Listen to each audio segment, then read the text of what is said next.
Wow, it's been a long time since I've done this. Where to start, hey?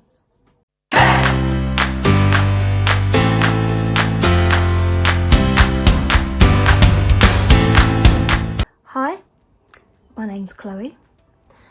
I've had this channel for quite a while. I've just not used it for quite a while.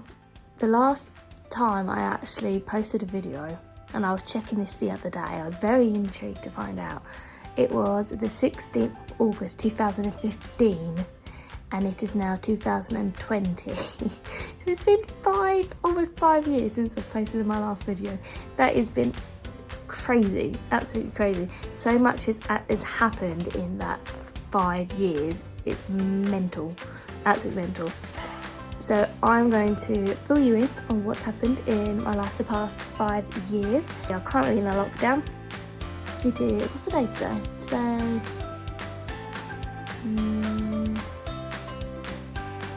A few moments later. What's the date today? Oh, Wednesday the 20th. Today is Wednesday the 20th of May.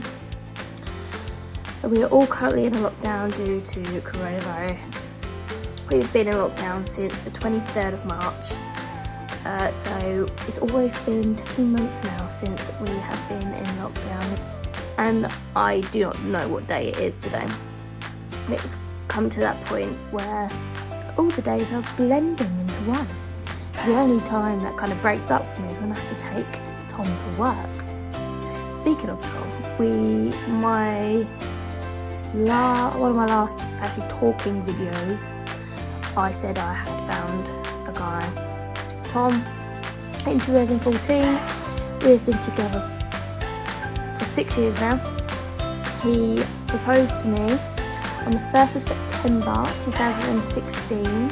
He proposed in front of the Disney Castle, Sleeping Beauty's Castle in Disneyland, my favourite place in the world, and he made me the happiest girl alive. We then got married on the 26th of May 2018, so our anniversary is actually next week, our 2-year wedding anniversary. And it was a beautiful day. We had the most gorgeous weather for May. It was when we had the heat wave for the week, and in the evening we had the most horrendous storms. But it was a beautiful day, so hot. And then our honeymoon, we went around Norway, and we were ridiculously lucky with the weather. We went on a cruise with P&O, and it was beautiful, the best holiday I think I've ever been on. We were so lucky with the weather, as Norway was in the middle of a heat wave. So the highest it got was, I think it was 32 degrees. We were hotter than like the Spanish countries, and was it Barbados? We were hotter than Barbados at one point. So we were very, very lucky with the weather. You don't really see that sort of weather in Norway. Absolutely loved the cruise. Cannot wait to go back again. We are planning on going back on a cruise for our 5th wedding anniversary, which is also in 3 years' time, so we've got time to save up. It's exciting. And then the biggest update in my life is I'm now a mother. I have recently given birth to my beautiful baby boy. He was 10 weeks on Monday. So on the 9th of March we gave birth to a beautiful healthy little boy. The labour didn't exactly go straight forward. It was a really easy pregnancy. I only had one kind of scare. That was they thought I had a clot in my lung, but I was fine after tests at the hospital and being admitted overnight. It turns out I was having a reaction to the flu jab. But yeah, the pregnancy itself was fine, went really smoothly, had no problems at all. The labour, it was a very slow labour. It was in total they don't count early labour, so that's from like your showing to like minor cramps and stuff like that. They classed labour as when you are, I believe, 4 centimetres dilated. So in total, from including early labour, I was in labour for 3 days.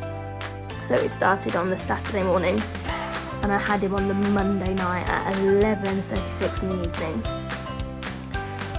It was very, very slow.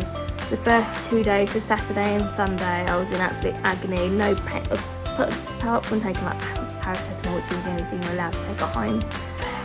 It was horrendous, and I hadn't dilated at all until Monday morning. I said we needed to go to the birthing centre where we gave birth to our little boy. When I got there, I was 1 centimetre. No, I wasn't. I was 3 centimetres, sorry. And I hadn't slept in 2 days. So they said, right, you're going to stay here. We're going to give you some painkillers to make you drowsy, and you're going to sleep, because that will help bring on your labour. I was like, okay, thanks. At that point, I was sobbing. I felt so sorry for the midwife, because I got there. She said, hello, you're back again. And I just cried. Cried. So we slept. Me and Tom both slept, because we barely slept the past few nights, because I've been up screaming. Slept. My labour finally was established, so they got me into the birthing pool, which actually slowed down the labour. So I was in there for about an hour, wasn't really progressing, so I had to come out. I had to do loads of different tests. I had to do loads of different ways of trying to induce the labour more. So I had like a warm honey. I had like an aromatherapy. And eventually they had to break my waters, because this little guy just was refusing to make a move. So they had to break my waters, and oh my life, that is the most painful thing I've ever been through. Like, I had to have 2 sweeps, and both were so painful. I don't have a high pain threshold. I feel pain a lot. Most of the time I can actually just cope with pain, but yeah, I have a very low pain threshold, and oh my life, I cried, I screamed at the midwife. It was so painful. It traumatised me. Every time they had to examine how far dilated I was, I would cry, because I did not want them to do it. I was like, no, just leave me alone. It was awful.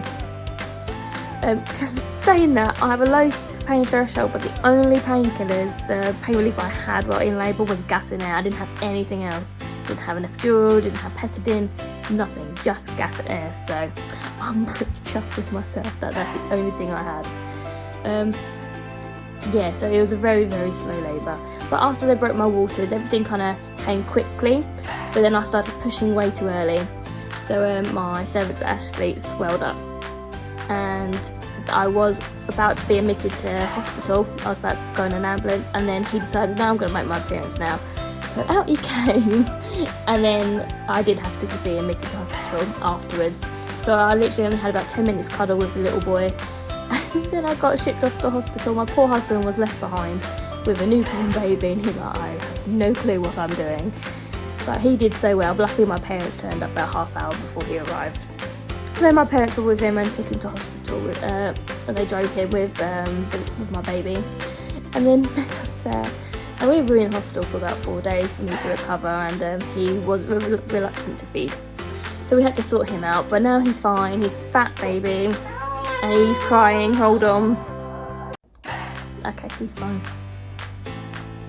He's asleep at the minute in the swing next to me, so I might be being a little bit too loud.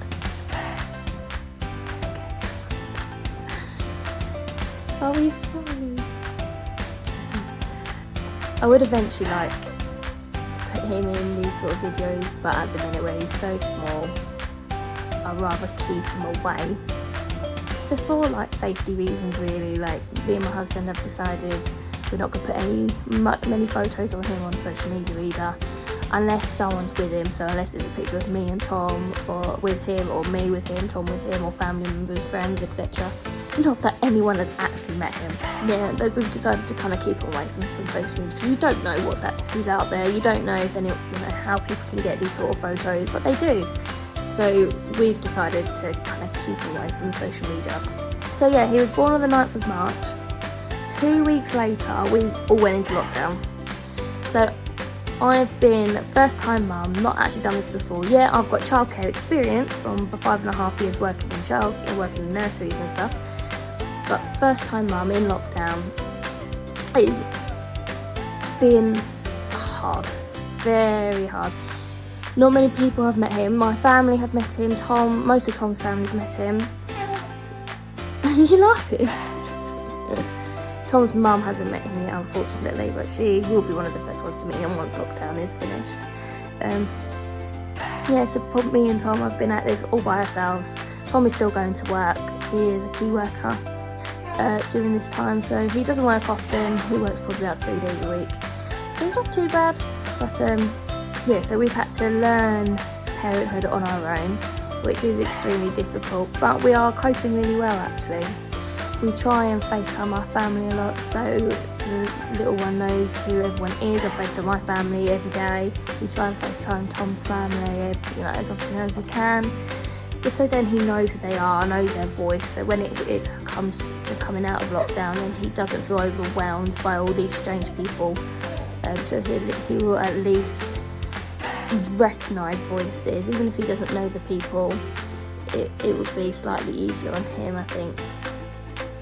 I am planning on making some new videos during this lockdown because I need something to do. I can't, even though there's not much I could do, because where he is pretty much full time. Like, he will only sleep for about an hour and a half every feed, and he feeds every 3-4 hours, so I do have to keep him quite occupied. But I would like to make some more videos, hopefully with Tom if he wants to do it. I don't know if he will, but hopefully he will be willing to do it. Yeah, about videos about motherhood really, about my experiences, anything I've bought for him that I'm using, things that I like, things that I don't like. I do have a blog page as well that I've been trying to keep updated, but it's been quite difficult with him. I've got stuff like what to pack in your hospital bags if you have no clue. I've been baking a lot during this lockdown. I have stopped because I know I've just carried a baby and I have put on a lot of weight, but I've put on even more weight because I've been baking and eating, so I've stopped that and I'm now on a diet. So hopefully it works. My goal is to lose 2 stone before my birthday, which is in August. So I've got 3-4 months to try and lose 2 stone, which I think is a fairly reasonable goal. I am exercising every day. We try and take him out every day, but at the minute it's so hot, it's too hot for him. He does get really frustrated. Yeah, I'll be hopefully making more videos. I would love to make more like holiday videos as well. When I grew up, my dad would always video holidays, and even just like stuff at home, random days out, he would record, and I love looking back at him. It's my favourite thing to do, so I really want that for my kids. So I will be, even though I probably won't be sharing it. I might share it, you never know, depends. It would be nice for him.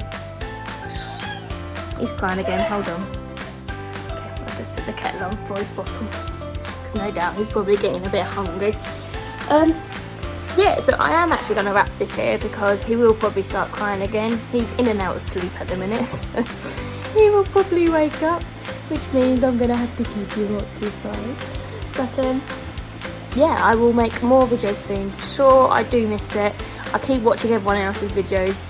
This is literally what I've been doing since lockdown. I've been introducing my son to Disney videos, so Disney vloggers, Adam Hatton, he loves Adam Hatton. I've just started watching Brogan Tate as well, and I love watching their Disneyland videos. So jealous. We went to go to Disneyland this summer and we can't go. We've cancelled it just to be on the safe side, but we are hopefully going to go next year, but my heart is broken, we can't go this year. So I'm filling the void by watching loads of Disney videos and getting him used to it. Well, he loves it. It helps him fall asleep. Helps him if he's crying. It soothes him. So he's a Disney baby. What can I say? He's definitely my son. Yeah, so I'm going to wrap this here. It's been lovely talking to you all again. Please stick around. See what comes up next through this lockdown life as a new mum, and then obviously afterwards as well. So please give this a thumbs up, subscribe, so then you can keep watching my videos if you want to. I know I'm not the most exciting person in the world. There we go, he's about to cry, so I'm gonna go. See you later.